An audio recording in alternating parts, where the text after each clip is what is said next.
Diwa.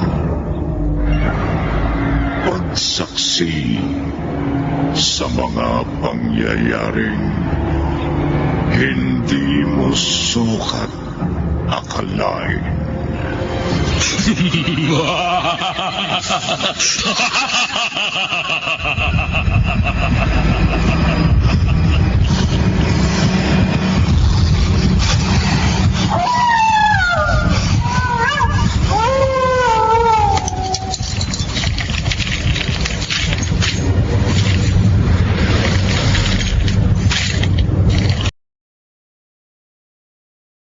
Proyekto Helmo.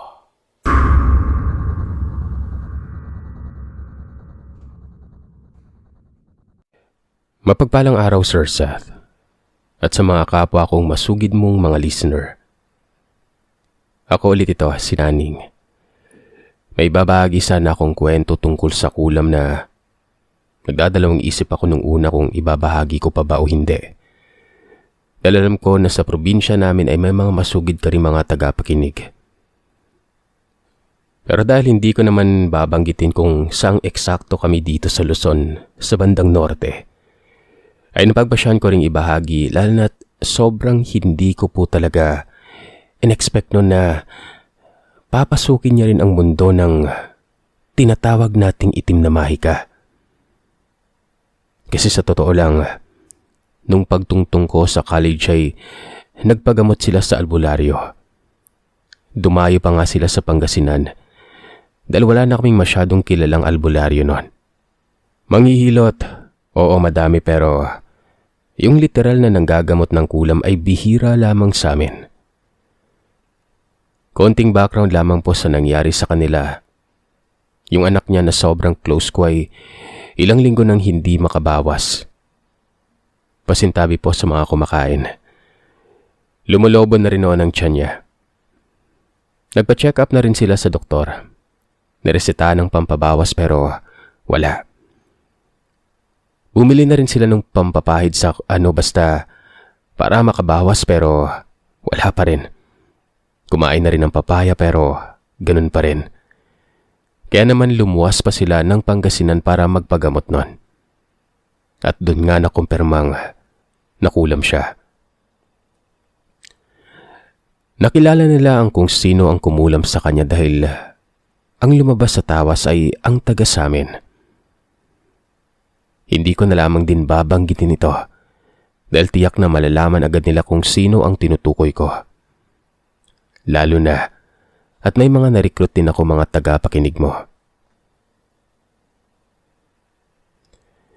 May kasalang naganap sa amin.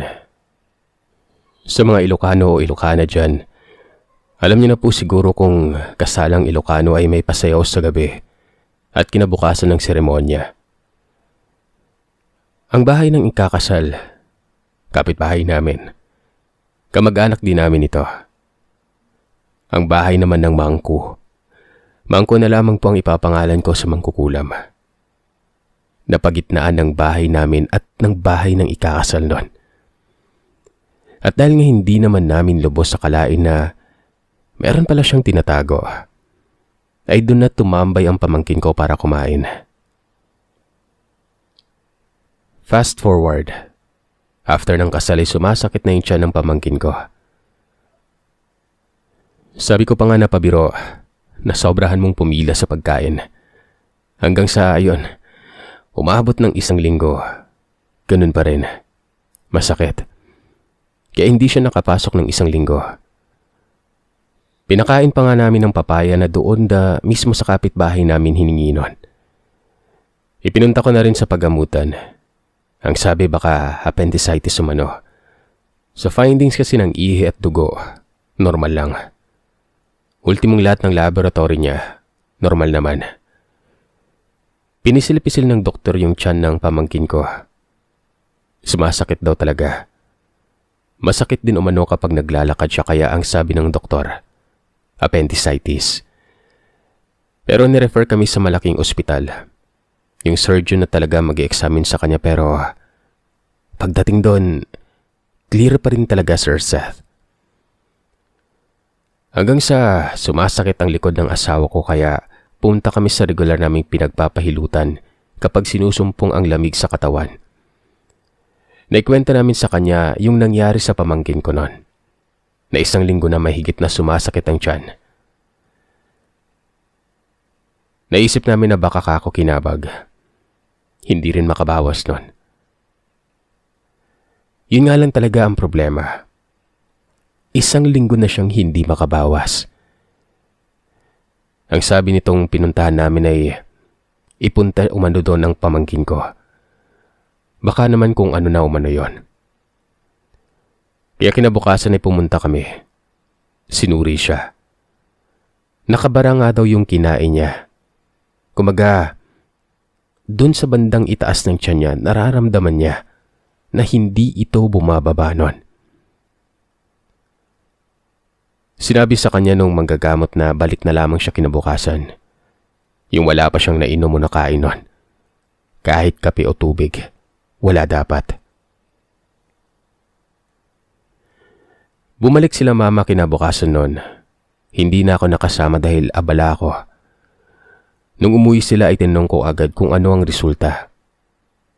At ang lumabas nga, kinulam nga daw siya. Nilagyan umano ng isda ang tiyan niya. Ayon sa manggagamot. Pinakain siya kaagad ng native na hilaw na mangga at malamig na tubig para mailabas niya ang nilagay na kulam.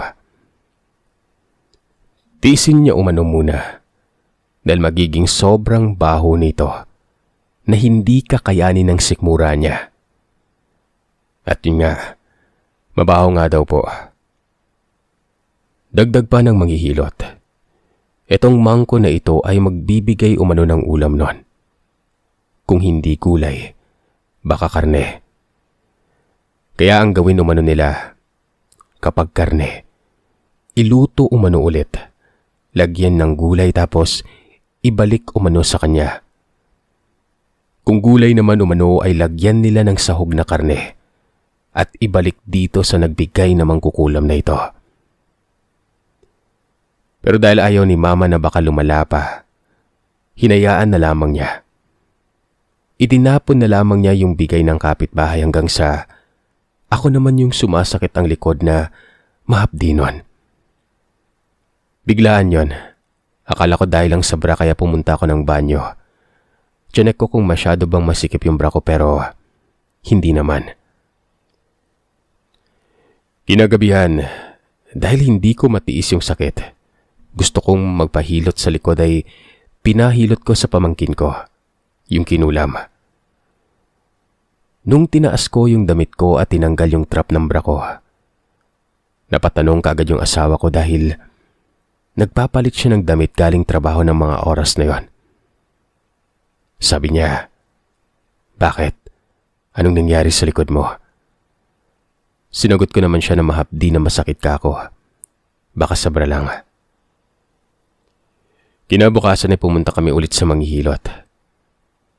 Pagtaas pa lamang na manghihilot sa damit ko, napatanong kaagad siya ng, "Ni, apay anya ada dita bukod mo? Nasakit ba to'y?" "Hala, ano tong nasa likod mo? Masakit ba to?" Sinagot ko naman siya na masakit na mahapdi na makate. Sinimulan niya akong hilutin ng maya-maya ay tinawag niya ang asawa ko at pinakita sa kanya na unti-unting nabubura yung X na marka sa likuran ko noon. Hinilot niya ng hinilot hanggang sa makaramdam ako ng parang nagtutubig na umaagos sa likod ko noon. Sabi niya, tubig umano ang nilagay sa likuran ko. Sabi ng manggagamot pa na ito, malapit lamang umano sa bahay namin ang may gawa nun. As in kadikit lang. May punong mangga umano sa harap ng bahay niya. Sobrang nagulat umano ang manghihilot na ito. Hindi niya lubos maisip na ang dating nagpapagamot sa albularyo ay isa na ring nambibiktima o nangkukulam nun. Ang gawin daw namin ay magtanim ng malo-malo sa harap ng bahay.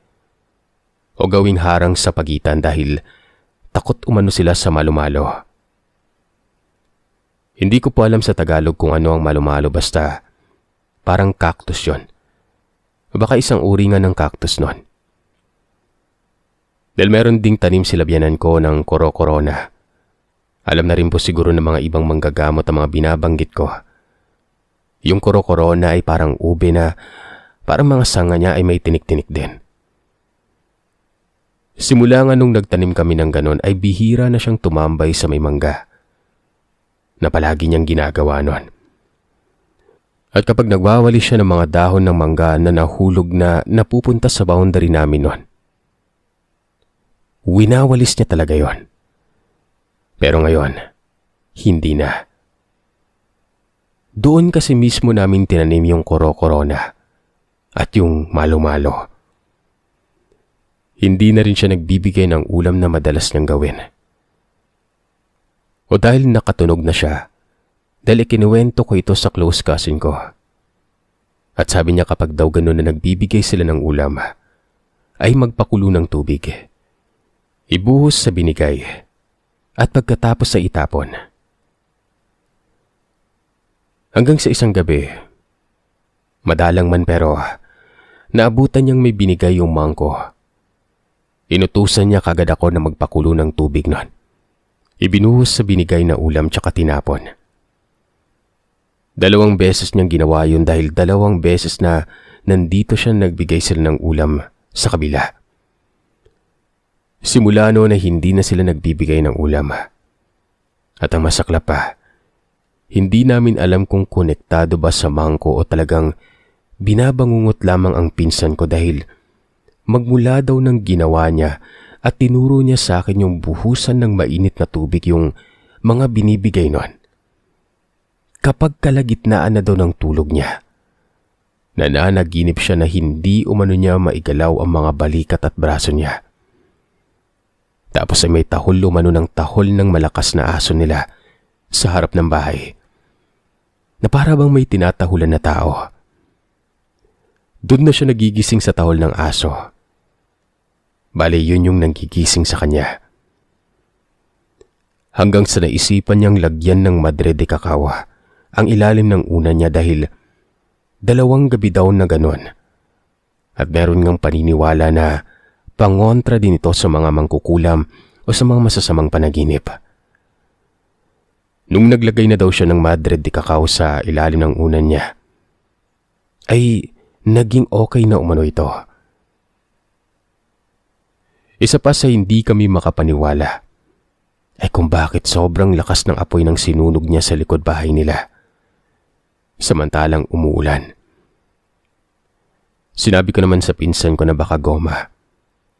Pero napaka-imposible dahil napakalakas ng ulan pero buhay na buhay ang mga apoy na sinusunog niya. Yung sa amin kahit meron kaming sinusunog doon, basta umuulan, namamatay ka agad pero sa kanila tuloy-tuloy eh. Hindi na lamang namin muling pinag-usapan nun. Dahil iniisip namin nga baka totoo ngang meron siyang kung anong nilalagay sa apoy para hindi mamatay. Isa rin sa nagpakumbinsi sa akin ay kung dati kayang-kaya kang tingnan ng diretsyo. Ngayon, hindi kanya matitigan sa mata. Nakayuko pa ito. Pasensya na Sir Seth kung hindi o walang katapusan o walang ending itong ibinahagi kong kwento sa inyo. Ang karanasan kasi namin na ito ay nangyari lang sa kasalukuyan.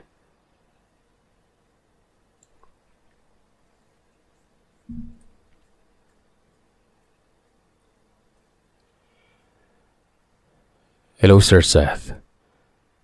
Maraming salamat po sa pagbasa ng aking karanasan. Ako po ulit ito, si Glenna. Ang sender ng kwentong May Pamagat na Sumpa. Nais ko pong ibahagi ang aking karanasan sa dati naming accommodation dito sa Qatar. Taong 2021 nung dumating ako dito sa Qatar bilang isang kahera sa isang malaking company. Bali ang accommodation namin ay 3 villa o malaking bahay na abot hanggang 3rd floor. Isang kusina. Bali may Villa 1 at Villa 3. Puro babae lamang po kami. Bali pagdating ko, dinala ako sa isang villa. At doon kasama ko sa kwarto ko ang dalawa kong supervisor na tawagin na lamang nating si Madam Rhea at Madam Rina. Gabi na ako nakarating sa villa. Kaya pagkatapos akong kausapin nila Madam ay pinatulog na ako dahil maaga daw yung duty nila kinabukasan.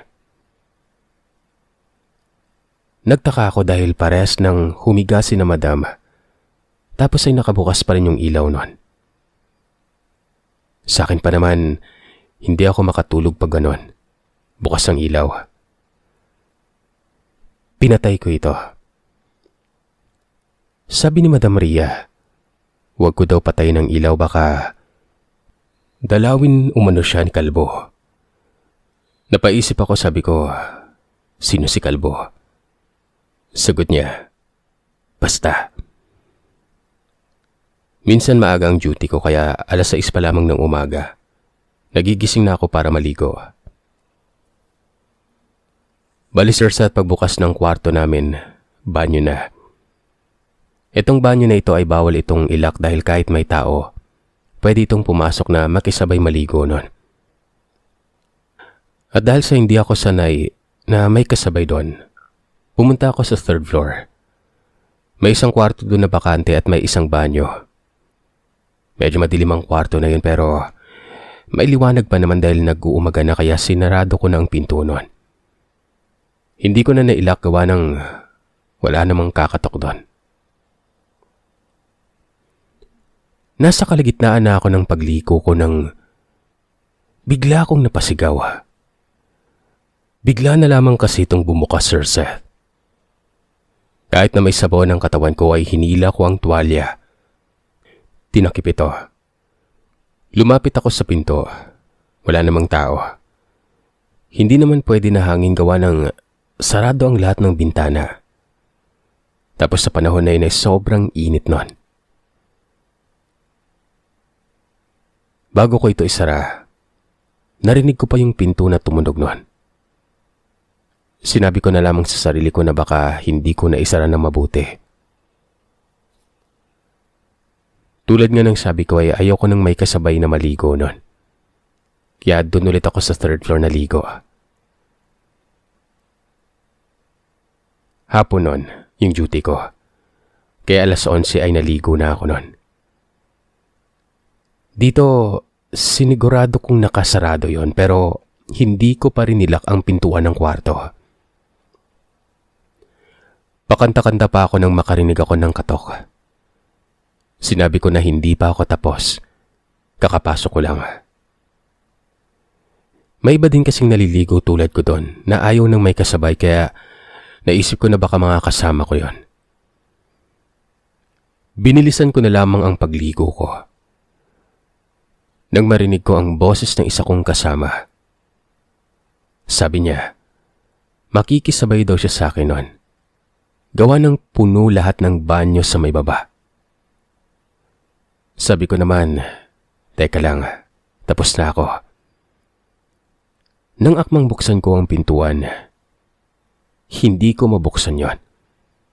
Hindi rin naman ito nakalak. Sabi ko sa kasama ko ay buksan mo. Pero hindi niya rin mabuksan. Buti na rin at may susi na naiwan sa loob mismo, nakasaksak sa mismong pintuan. Sinubukan ko ito. Ayaw pa rin, Sir Seth. Kumbaga ayaw nang mabuksan sa may loob. Yung kasamaan ko naman sa labas ay hindi niya rin mabuksan. Natataranta na ako nun kaya sabi ko sa kasama ko, yung susi, ibibigay ko. Isisiksik ko sa baba ng pintuan. Kinuha niya ito. Binuksan niya yon. Pagkabukas, parang hindi ako naligo. Pawis na pawis ako. Tinanong niya ako kung bakit ako naglalak. Sabi ko, siya ba ang kumatok kanina? Sabi niya, hindi daw. Kakaakit lamang niya. Minsan ay nabanggit ko kay na Madam Rhea at Rina ang nangyari. Sabi nila, hindi lamang daw ako. May mga nakaranas pang iba ng ganon. Doon ay naikwento sa akin ni Madam Rhea kung bakit ayaw niyang patayin ang ilaw.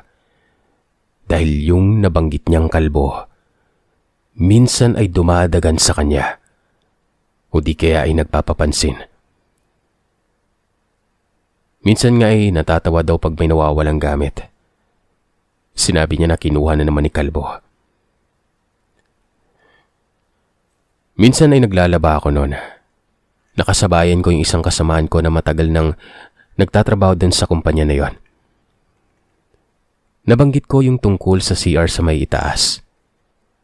Sinabi naman niya sa akin na nakakakita daw siya doon ng 2 anino. Babae at lalaki. Mababait naman umano ito kaya nasanay na lamang siya. Hindi ko alam kung talagang mga bago ang gustong magparamdam o pakiramdaman ng mga ito. Kung sino man itong mga nilalang. Meron kasing 2 bagong dating na pangalanan na lamang nating sina Riela at May. Dahil may bakante pang kama sa room namin nila Madam, si May ang napunta sa room namin. Sa kabila naman si Riela. Minsan daw, si May lang ang naiwan kaya si Riela ay pumupunta sa room namin noon. Nagkikwentuhan daw sila ng biglang yung pang-ipit ng buhok ay binato umano sa lamesa noon. Napatingin daw sila doon. Wala namang katao-tao. Sila lang. Dahil sa takot ay nagpaalam na rin si Riela kay May na pumunta siya sa kwarto nila. Ito naman Sir Sat ay kwento sa akin ni Riela. Karanasan niya sa kwarto nila. Natutulog daw siya noon nang biglang may humawak sa paa niya. Napabalik pa siya ng bangon. Hinawi yung kurtinan na nakatakip sa higaan niya pero wala namang daw tao. Dahil sa pagpaparamdam sa kwarto na yon, nang mag-resign si Madam Rhea ay lumipat siya sa kwarto namin. May iba pang mga bagong dating Sir Sat na marami silang karanasan. Yung isa nga daw ay naguhugas ng plato ng gabi kasi yung kusina namin ay sa first floor. Tapos may salamin yon. Kaya nakikita mo yung nasa labas.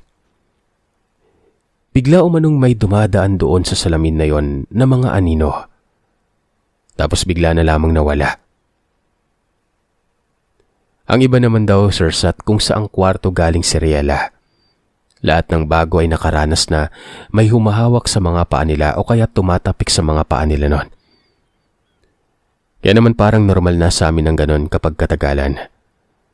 Importante ay hindi sila nananakit. Minsan nga kami nila Riela sa mismong kwarto namin, lalo na pag lahat ay morning duty at ako lamang ang afternoon duty nun. Pag umalis sila ay pinapatay ng ilaw, lalo na at wala na si Madam Rhea. Simula kasi nang umalis siya ay pinapatay na namin yung ilaw nun. May mga pagkakataon na bigla na lamang naming mararamdaman na may naglalakad sa tabi ng kama. Hanggang sa siguro paulit-ulit na ganun yung pakiramdam. Nagdesisyon na rin ako na lumipat ng ibang company. At sa ngayon ay maayos naman ang tinitiran ko. Wala akong nararamdaman na presensya ng kakaibang nilalang.